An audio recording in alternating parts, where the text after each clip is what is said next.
This is Rock That Doesn't Roll, the story of Christian music. I'm Andrew Gill, a music journalist who grew up listening to Christian rock. And I'm Leah Payne, author of God Gave Rock and Roll to You, a history of contemporary Christian music.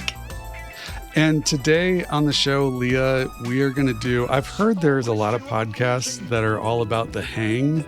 Oh, and yeah. So today, we're just going to coast on the hang vibe, and you're going to get 100% Leah and Andrew hanging out. Just hanging out. Yep. Just talking, because, you know, there's a lot going on in the world. I don't know if you've flipped open the newspaper page lately, but there's a lot of stuff happening out in the world. And so there's a lot to talk about. And I just thought, we'd just have at least one episode.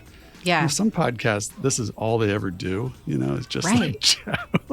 I know. I mean, I would love to have that much to say and to be that witty all the time. So I guess maybe we just need to practice a little bit. Or maybe just to be that confident, or I don't know. It must be. It must be. Yeah. So I'm so curious about. I know something that we were talking about before we hopped on, like in the recording, was the fact that we live in twin cities. Yeah. Twinkies. Yeah. Occupied or wannabe occupied cities, two war zones, if you will. So. Yeah.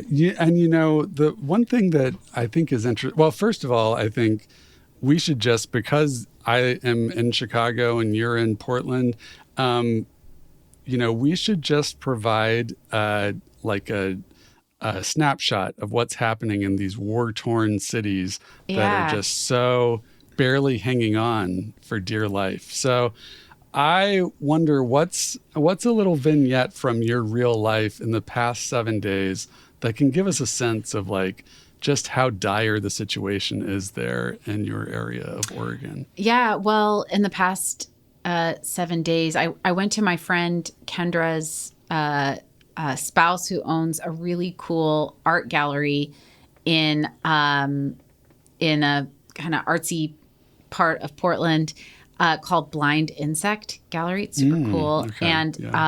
And there was an art exhibit there, and it was a very Portlandy kind of crowd because there was the gallery, there was a musician who played like guitar and trumpet and a couple of other things at the same time, which actually sounded really cool and good. Oh, yeah. There was like a one-man band type situation? Kind of. Okay. Yeah. Nice. And then a tea shop that had all kinds of herbs. It felt like being in a Harry Potter like set. Oh, yeah. And then there were like street dancers, and it was weird and like the most Portlandy thing ever. And so I did send a video to my siblings saying, because they don't live in the Portland area anymore. I'm from here originally, and saying like here's how the war is treating us. We're not going down without a interpretive dancer. But yeah, on social media, I've seen a lot of like the thing about Portland's weirdness is when I moved to the South, I didn't realize how much regional pride people have because that's not as much of a thing on the West Coast. I don't know growing up in Florida, maybe you had a different experience. Like no one talks about their state on the West Coast the way they do in the South, where it's like, this is a lot of times it's like, this is right. Who I am, this is where I'm from. But I have noticed in the last week that people have had almost Southern levels of pride about Portland.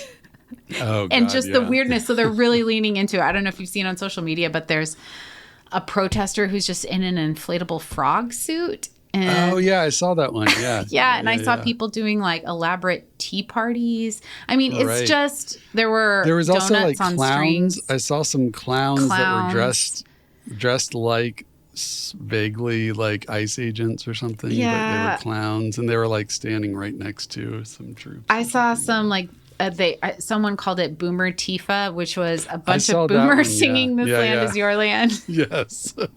So, I mean, I don't know if that's like coming through in the national newscape, but in Portland, they're having a very good time Yeah. being like leaning into the weirdness. I mean, I don't want to make too light of it. People are really concerned. Yeah, right. No. Yeah, let me paint a picture of Chicago Please. because it's, it's been quite some time that we've been just, mired in, just a hellscape of coffee shops and bookstores. Just and a hellscape. Nothing's worse than a coffee shop and a bookstore. I know. I went on, so here's my vignette of Chicago is that on Sunday I went to 2 different pet blessings and I saw a cat in a backpack and also a parrot. An old man brought a parrot downtown Chicago to be blessed. Okay. That's the situation we're at in Chicago. But, yeah, Chicago's protests, I think, comparing and contrasting the actual protests, it's been less funny in Chicago, but there have been some notable, like the things that go viral. I guess the really funny one that if anyone has been on social media, was a guy who they were like having some like border patrol troops like walking around the river like amongst tourists downtown. And this guy rode up on a e-bike, like a food delivery guy, and he like was yelling stuff at him, and then he went to ride away before anyone tried to like grab him, and he dropped his phone, came back around, picked up his phone, came within inches of being like grabbed off his bike, but then sped away and, with a trail of like 15 border patrol agents trying to chase him on foot unsuccessfully.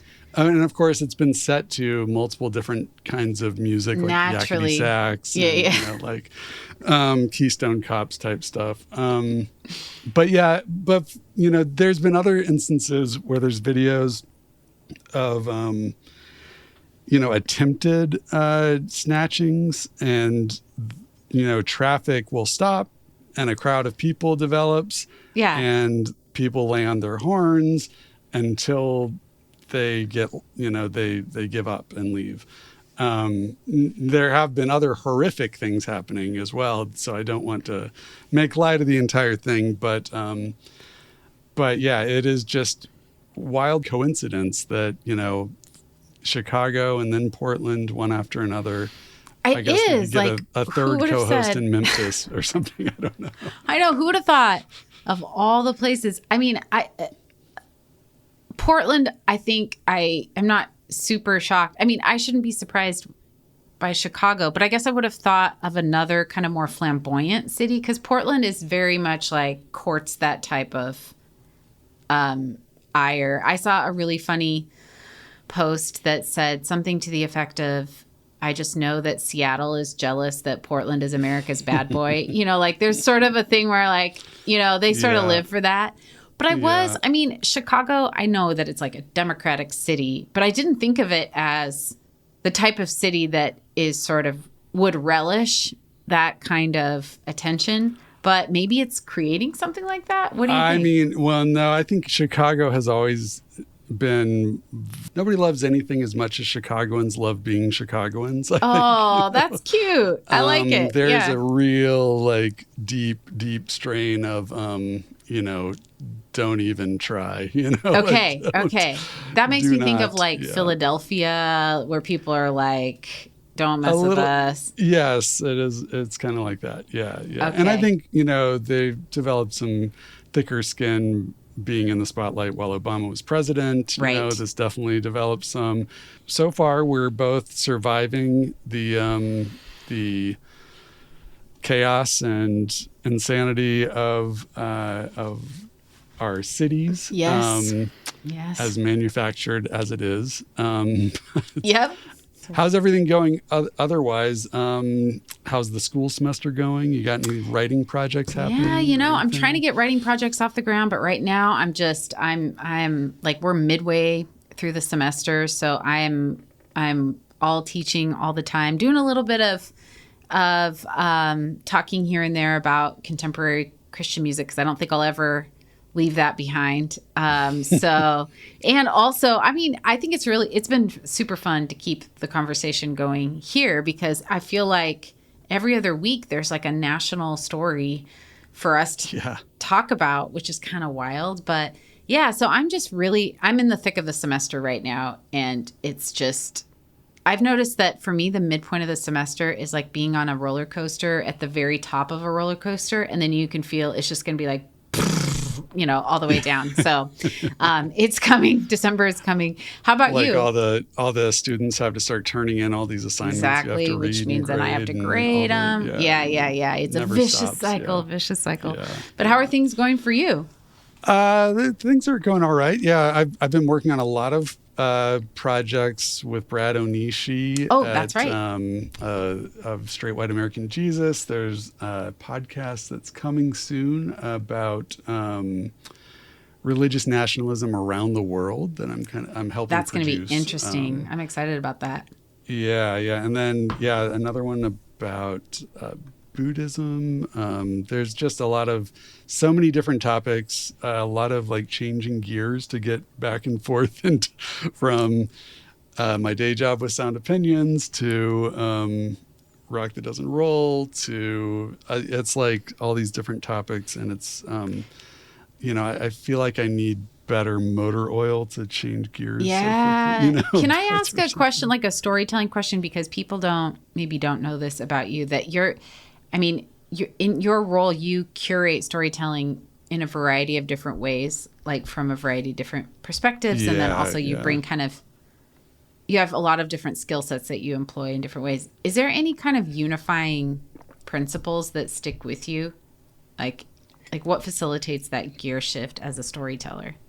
That is a good question. Not repeating yourself, I guess. Not repeating, like I want to be putting new things out there, not just repeating stuff. So I don't really have a good answer to that, I guess. I mean, human stuff, not AI, Goodness gracious. Yeah, we were trading texts about this story about a really disturbing trend where AI podcasts are being...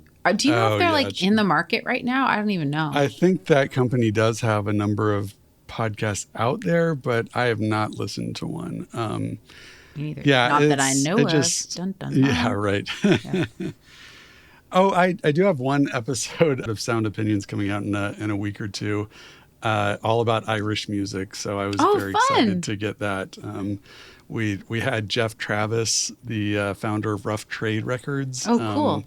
And Jeanette Lee, the co-owner of Rough Trade. They've got an Irish music label they've started called River Lee. So that's very excited about that. And that label has some really awesome stuff. And so, that's coming out on Sound Opinions soon. But it's just been a crazy fall so far. We were talking before we started that season 3 of this podcast, this is episode 16. That's crazy. And we've been coming out weekly. And I don't know if people recall, but if you scroll back in your feed, season 1 is 6 episodes. That's right. Season 2 is 8 episodes. And we came out every other week. And we had a team of people from PRX that were putting things together. That's right. Those were so intense. We had a lot of...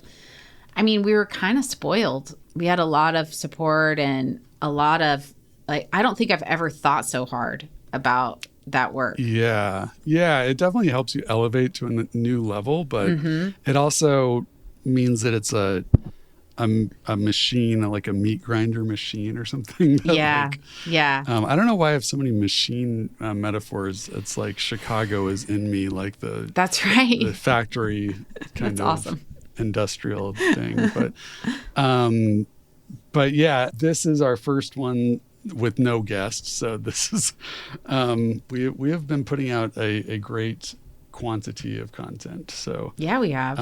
I saw someone over the weekend who's a Patreon supporter, and he was like, boy, I have not caught up on all the episodes you've been putting out. Yeah. I was not prepared for the volume. Well, if you invest in this project, then you get results. That's what we're saying. That's awesome. Rock that doesn't roll. This show is supported by Odoo. When you buy business software from lots of vendors, the costs add up and it gets complicated and confusing. Odoo solves this. It's a single company that sells a suite of enterprise apps that handles everything from accounting to inventory to sales. Odoo is all connected on a single platform in a simple and affordable way. You can save money without missing out on the features you need. Check out Odoo at odoo.com. That's odoo.com. Why don't we trade some of our favorite moments so far from season 3? Oh yeah, you? I have a couple. What's the first one that comes to mind for you? Well, I mean, we've had so many fun interviews. I really enjoyed one of our recent episodes with Tim Dillinger.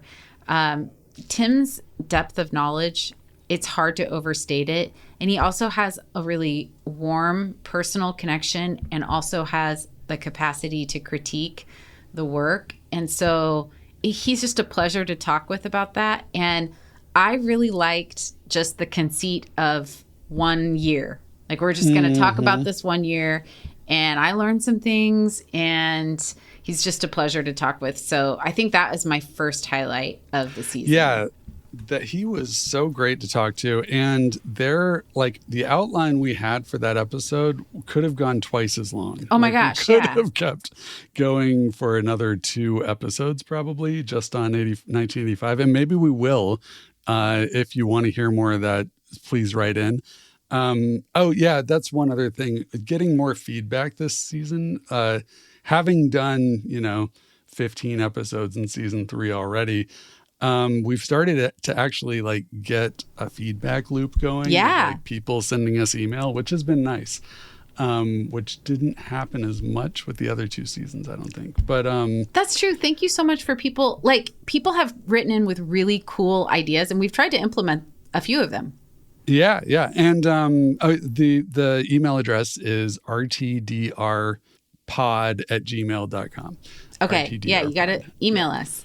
Yeah, we never have said it on the show, I don't think, before. It's always in the show We notes. haven't? But I don't think we've said it out Okay, loud, email us, people. Yeah. We got one email from a guy who works at a Christian music station or something. Oh, yeah. Right? Do you remember that? That's right. And I would like to say just to that guy or anyone else in the Christian music industry, this is, if you have any say over what's out on those airwaves, this is a good time to tell the truth about what's happening in the country. PSA. Yeah, I mean, you could recite what Leah and I just described about our respective cities and put that out on the airwaves for evangelicals to hear. You'd be doing something. I'm waiting for the 5th of never is when that's going to happen. But I love it. Thank you for your consideration, though, everyone. Yes, thank you. Okay, well, my favorite, a very memorable episode to me was when we had Steve Taylor and Russ Taff on the show. How come I didn't think of that? I put on extra eye makeup to meet Russ Taff. I was so excited. I was so excited. And also Steve Taylor. I do love you too, Steve Taylor. It's just, there's the childhood version of me. I just could not believe I was talking to Russ Taff. Yeah. And man, when I was putting that episode together and I was putting in the trumpet of Jesus, that song rips. Yeah. It totally rips. Wait a minute. Andrew Gill is admitting that it rips. It is great, right? Yeah. No, it's a big earworm. Yeah, it really is. It could be in Jesus Christ Superstar or something like that, Yeah. Oh man, I love it. Can't get enough of it. We actually, one email we got was requesting another interview with Steve Taylor, a more extensive interview with Steve Taylor. Oh, let's make it happen. Getting deeper into his solo career. So yeah, maybe that'll be something that we work on in the future. That's what feedback can do if you email us, Yeah, that's true. Please keep it up. It's actually really fun. And even if you can't support us financially, which by the way, please do support us financially, because these sterling production skills from Andrew Gill don't come for free. But please do sponsor us. But even if you can't, just reaching out and telling us that you're interested in the work is really energizing, because in case you didn't know, this is a labor of love, not profit, really. Yes. But it does mean a lot. Yeah, if we ever did get to a tipping point where I could take on less outside work and just focus on this, you would hear the difference in the episodes. Yeah. Oh, yeah. That would be amazing. Yeah. A lot of the like fancy schmancy production value from the PRX sponsorship, you could hear more of that if you liked that. Yes, so. Exactly. So, do you have another episode that you would like to recount? Or should we just move on? I really liked the Kelsey Kramer McGinnis interview that we did as well. That one, Yes. I mean, she's so insightful, and we had a lot. But you know what? It's hard. I'm thinking about our interview with Katie Thornton as well. I'm having a hard time picking another shoot. Yeah, I don't even know. We have a lot of good folks now. And I feel like Kelsey and Tim Dillinger and who else was it? Oh, Jason Woodbury. Like all these people, I think we're going to have back on the show, I guess Steve Taylor too, if we can make it work. But so I think we have just scratched the surface of what we can talk about with a lot of these people. When you find someone who's really invested in this topic, it usually goes deep. It's not a shallow surface level thing usually. Yeah, I love it. I think I've been really having fun. Honestly, the new format where we're just interviewing folks is fun because we get to geek out with fellow geeks in this world. Like a lot of people were influenced by Christian rock, but our audience, I feel like, is a high percentage of people who really, really know their stuff. And it's been fun to just deep dive with those folks, a few of those folks along the way. So you can expect more of that, Patreon subscribers. Rock that doesn't roll. Hey, Rock That Doesn't Roll listeners. We just want to give you an update on our Patreon support. We have been very heartened to see new people signing up almost every week to help bring this podcast to you. And we could not appreciate it more. Yeah. So for those of you who may or may not know, this is a work of love. This is a project that comes from the heart. And so we rely on funds from dedicated listeners like you all. Thank you so much to the people who've already decided to give. It's actually, I don't know, it warms my heart. I don't know how you feel about it. Andrew, you were raised Methodist. Is your heart strangely warmed by? Yeah, just call me John Wesley over here. Yeah.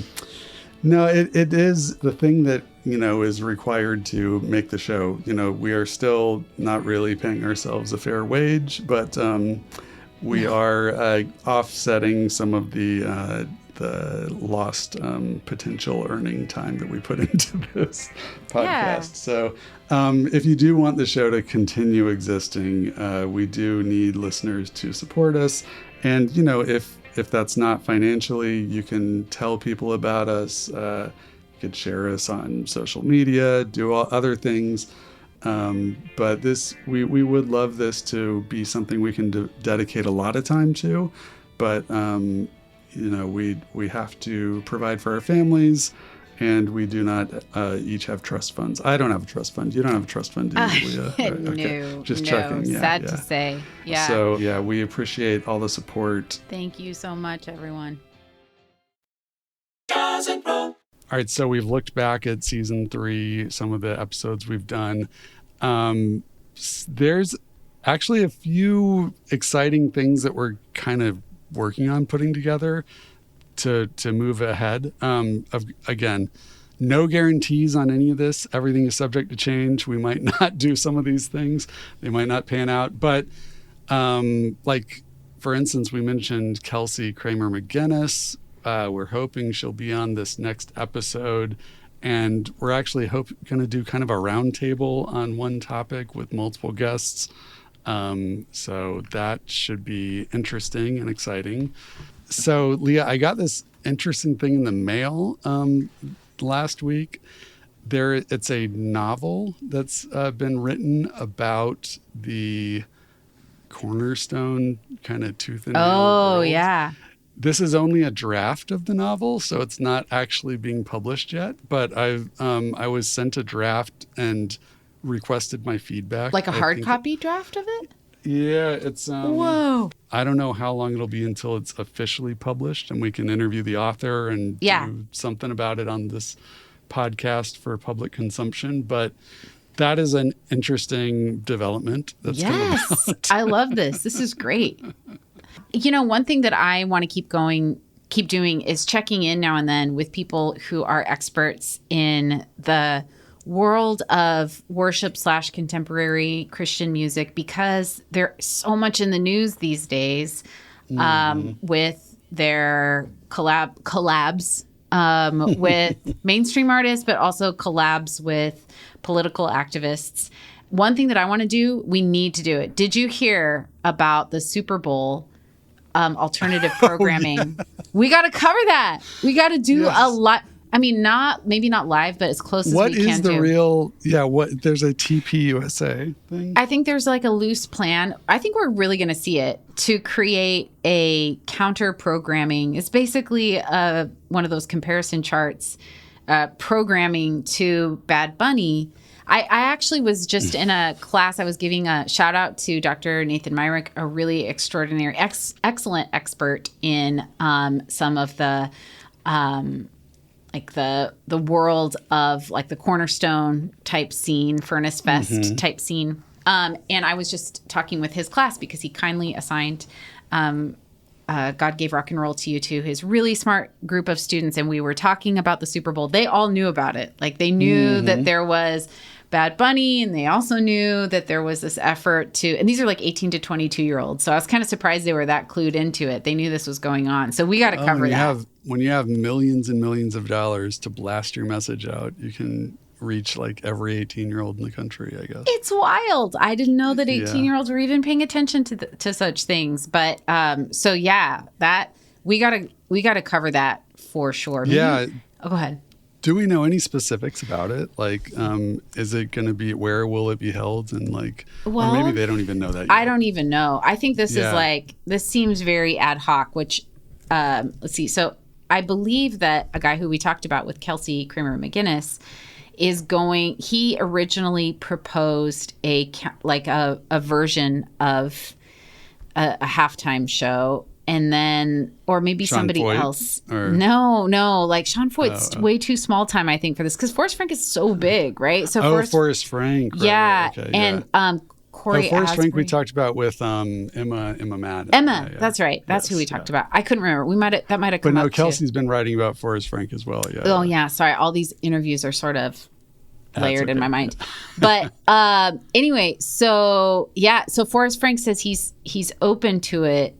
Which, I mean, I wouldn't be shocked if it happens. I mean, he didn't perform at the memorial service, right? He did not. No, but he did create a song. Brandon Lake did, right? Brandon Lake did. Yeah, the other guy who was in. Yeah, exactly. Those two. And also Carrie Job Carnes and Cody Carnes.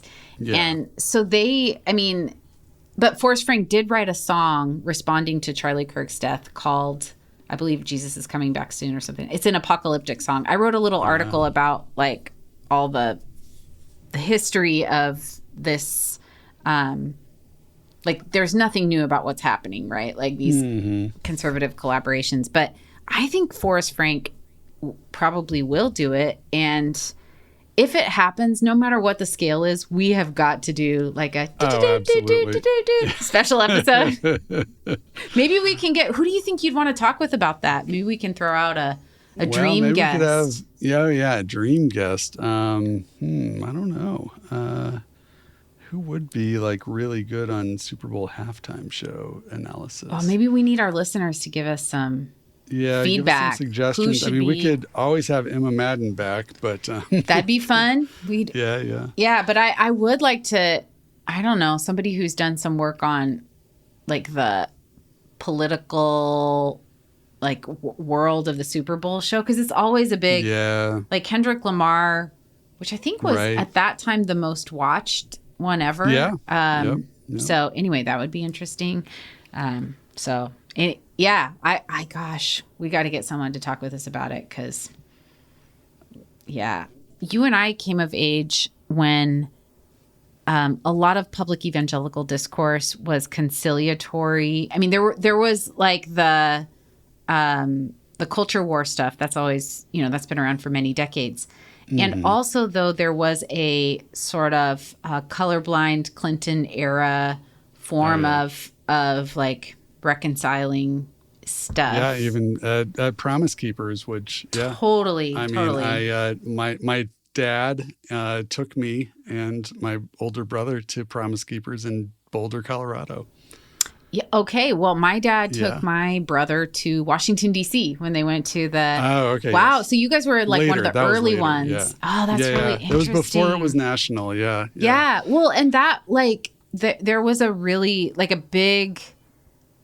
there was a market for a conciliatory posture that I don't really think exists now. So like the kind of amped up rock'em sock'em, like that is, I think, the one that pays. And so I guarantee there's going to be, I'd be curious to talk to, like, we have people who listen to this who are in Christian radio stuff. And I don't know if they'd publicly want to come forward and talk about this, but I'd be interested in just like the decreased market for that type of conciliatory posture. Like if they've seen that in like, these are the ads that you can sell and this is the music that will sell. I don't know. I'm just kind of curious about that because it seems like it, like. Yeah, right. Like, what kind, I mean, underwriting they would be, right? They have less ads because they're nonprofit usually, but yeah.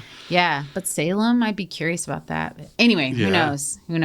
Maybe we need to get Katie. I always can remember when the Promise Keepers was that I went to because it was the same week that the Smashing Pumpkins released, what was the album? The one with Today. That's Siamese awesome. Dream. Yeah, Siamese Dream.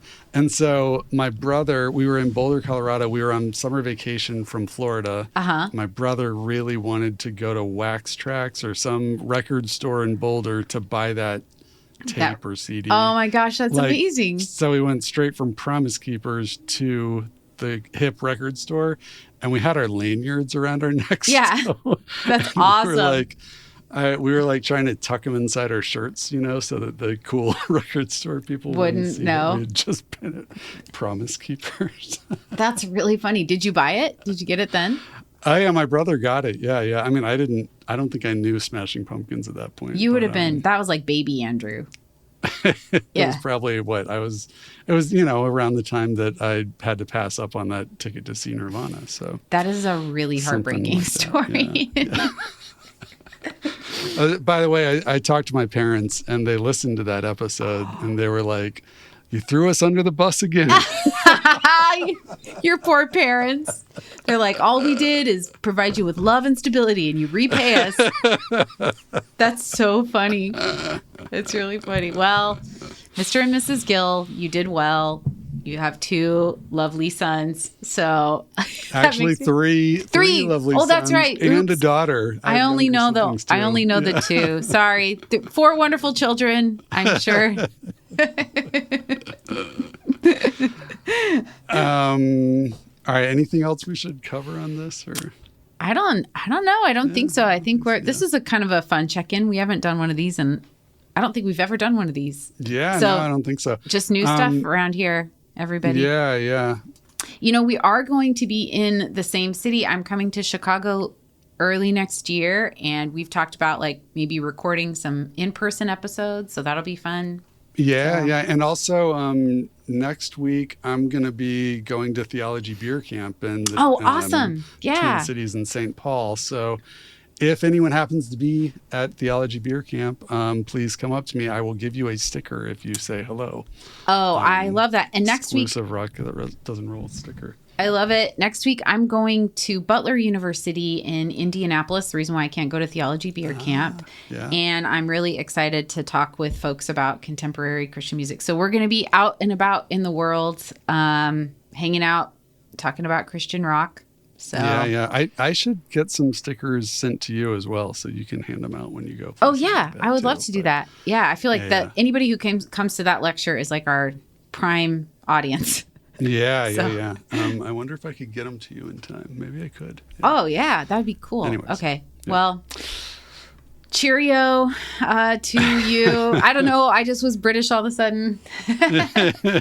Yeah, hopefully we our cities survive and we That's don't right. see much worse. Hope I really everyone do hope else that. out there is keeping safe and yeah, we wish you all the best Mm-hmm. and we will see you next week. Looking forward to it. All right, take care, everybody.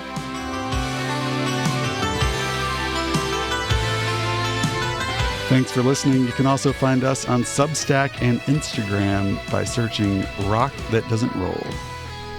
And of course, you should give us a rating and review on whatever podcast app you're using to listen right now. Rock That Doesn't Roll is an independent production supported by you, our listeners, and distributed by PRX. Our original score is by Jim Cooper of Infomercial USA. I'm Leah Payne, and the show's producer and co-host is the one and only Andrew Gill. Remember, rock all you want, but watch it if you start to roll.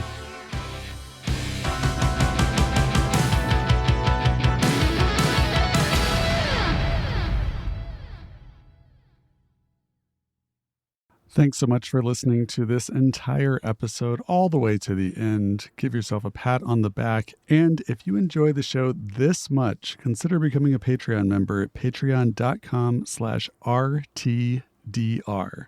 Thanks so much.